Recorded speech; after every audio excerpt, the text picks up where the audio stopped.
আমাদের এখানে দীর্ঘদিন যাবৎ জমি জমা মাপজোপ সংক্রান্ত প্রশাসকের সঙ্গে জ্ঞানজাম চলে আসতেছে।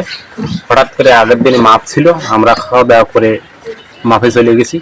পরের দিন এর ভিতরে আবার আমি সাথে আমাদের বিভক্ত পার্টির সাথে তর্ক বিতর্ক হয়। তারপরে সে দিন চলে গেল, পরের দিন আবার মাপ শুরু হবে। সকালে আমরা খাওয়া দাওয়া করে খুব ব্যস্ত হয়ে যে মাপ যেতে হবে তা মাপে চলে যাই। এখন এই সময় আমি যাই মাপে আমার আমিনীর সঙ্গে বিশ্বজিৎ মণ্ডল, সেও আমার সঙ্গে খাওয়া দাওয়া করে।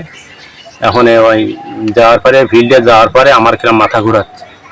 আমি বলতেছি, দাদা আমার তো খুব ভালো লাগতেছে না, আমি একটু বাড়ির দিকে যাই। এর ভিতর আমার বাড়ি থেকে ফোন আসে যে সবাই কিরম অচেতন ভাব ডাকতেছে, কেউ উঠতেছে না, তুই বাড়ি আয়। আমি বাড়িতে আসার পরে এই যে মাসি আছে ডাকলাম, উঠতো না। তখন আমারও ঘুম আসতেছে, তা আমি একটু তোমার পাশে ঘুমোই। এখন ওই যে ঘুমালাম, অন্তত পরের দিন ওই দিন গেল কোথায় কিভাবে গেছি আমি কিচ্ছু জানি না। আমার অটোমেটিক দু গাল দিয়ে নালা ধরতেছে।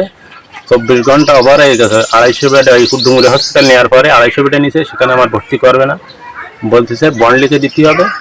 ওখানে আসলে এলো প্রকৃতির মানে ঈশ্বরের তরফ থেকে যদি কিছু না থাকে তাহলে হয় না।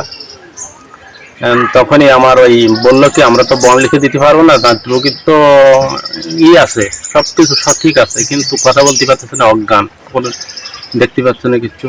তা দুটো টেস্ট দিল ডাক্তারে, বলে আমরা একটা ছোট্ট পরামর্শ দিই, দুটো টেস্ট। ওই টেস্ট দেওয়ার পরে ওই মুহূর্তে যখন আমরা ওই 3 তলা থেকে নিচে নামা হয়, আমার প্রচণ্ড বমি হয়। ওই তারপরে আমি তো তার ভিতরে তো কিছু জানি, আমার শোনা কোথায়টা এই পর্যন্ত আর কি। আচ্ছা, তো কারণ এই যে সমস্যাগুলো হয়েছে সুন্দরমাল, কোদলা, বারড়ি, তারপরে এমনকি জীবনের লোকও আইছে এখানে, যারা উপস্থিত ছিল, কাটায় যাচ্ছিল, তারা এসে সব আসে আমাদের কিভাবে নিয়ে গেছে তারাই জানে। আর এই বাড়ি থেকে এদিকে এলো আসা যাওয়া চলে, কিন্তু ছোট একটা মেয়ে আছে আমাদের বাড়ি পড়ে থাকতো ওই বাড়ি, সে তারা একবার ফিরেও তাকায়নি। তাতে আশঙ্কাজনক ভাবে আমরা বুঝতে পারছি যে আসলে এরা যদি না ঘটাবে তাহলে আমাদের বাড়ি আসতো, যতই শত্রু থাকুক না কেন। এদের সাথে তো আপনাদের জমি জমা নিয়ে একটা দ্বন্দ্ব চলে আসতেছে। হ্যাঁ, বহুদিন ধরে।